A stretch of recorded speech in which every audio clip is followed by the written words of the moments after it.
on? Yeah. What's up, guys? What's up, guys? I'm here with none other than Couch Hamilton, the strongest couch in the history of lifting. And today we're going to be going over the bench press, right? The tips or things that help you increase your bench press over time. Because you have I think you have an exceptionally solid bench press, right? What is it, 507 to 220? 507, 220. Pause, in the meet. Yeah. Right. So can you talk a little bit about, you've told me before, the idea that body weight, what it plays a role, and the idea that bench pressing itself is crucial to the movement. That is number one, obviously. Obviously, bench pressing helps increase your bench. I mean, frequency is number one, I would say. Okay. If there's anything you can increase, I would say try to increase your frequency first, and then go from there and see what else you need to add on top of it. So once again, kind of accumulating good volume throughout the week. So not necessarily benching just one time a week. Right, yeah, I think you should bench or do any lift as many times as you can. Right. Over a month, year, whatever. If we're talking about movements that are not the bench press, because a lot of people are like, yeah, Jeremy, we know if I want to bench, I got to bench. So you want to know what movements will help increase your bench outside of bench press? Outside of the bench press. And I would say my favorite, well, I think it depends on the person, but if you have like a crappy ratio of overhead strength to flat bench strength, then I think that can really show a weakness, shoulder strength weakness. Right.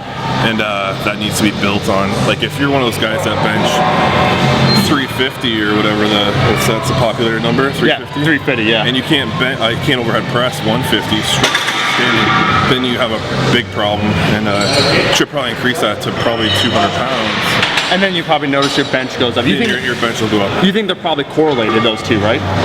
To a certain point, yeah. Yeah. It depends upon the way the person bench presses and a variety of factors.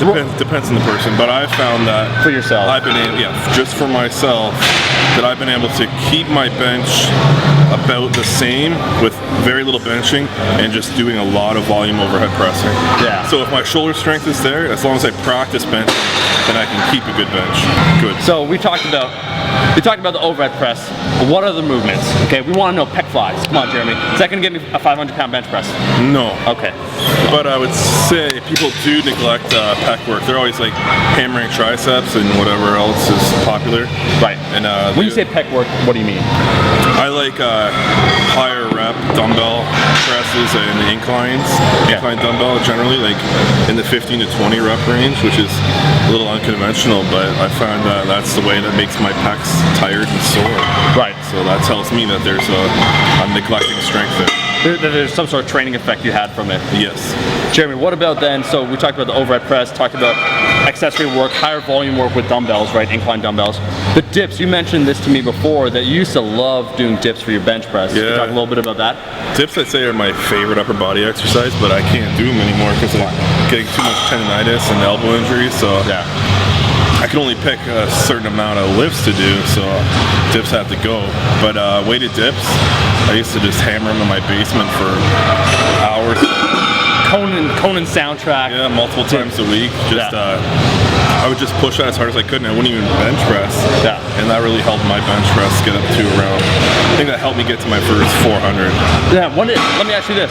To give everyone a perspective then, when did you start training and the bench press, and approximately how long did it take you to get to 400 pounds? And then what body weight? I started when I was about 16, and I probably benched 400 when I was 23. So like 7 years of work. Yeah.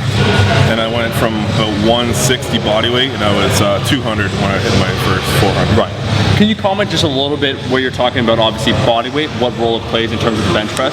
I think in the bench press it plays a huge role. I think you put on 10 pounds of body weight, and I think no matter what, if you're training hard enough, your bench will go up.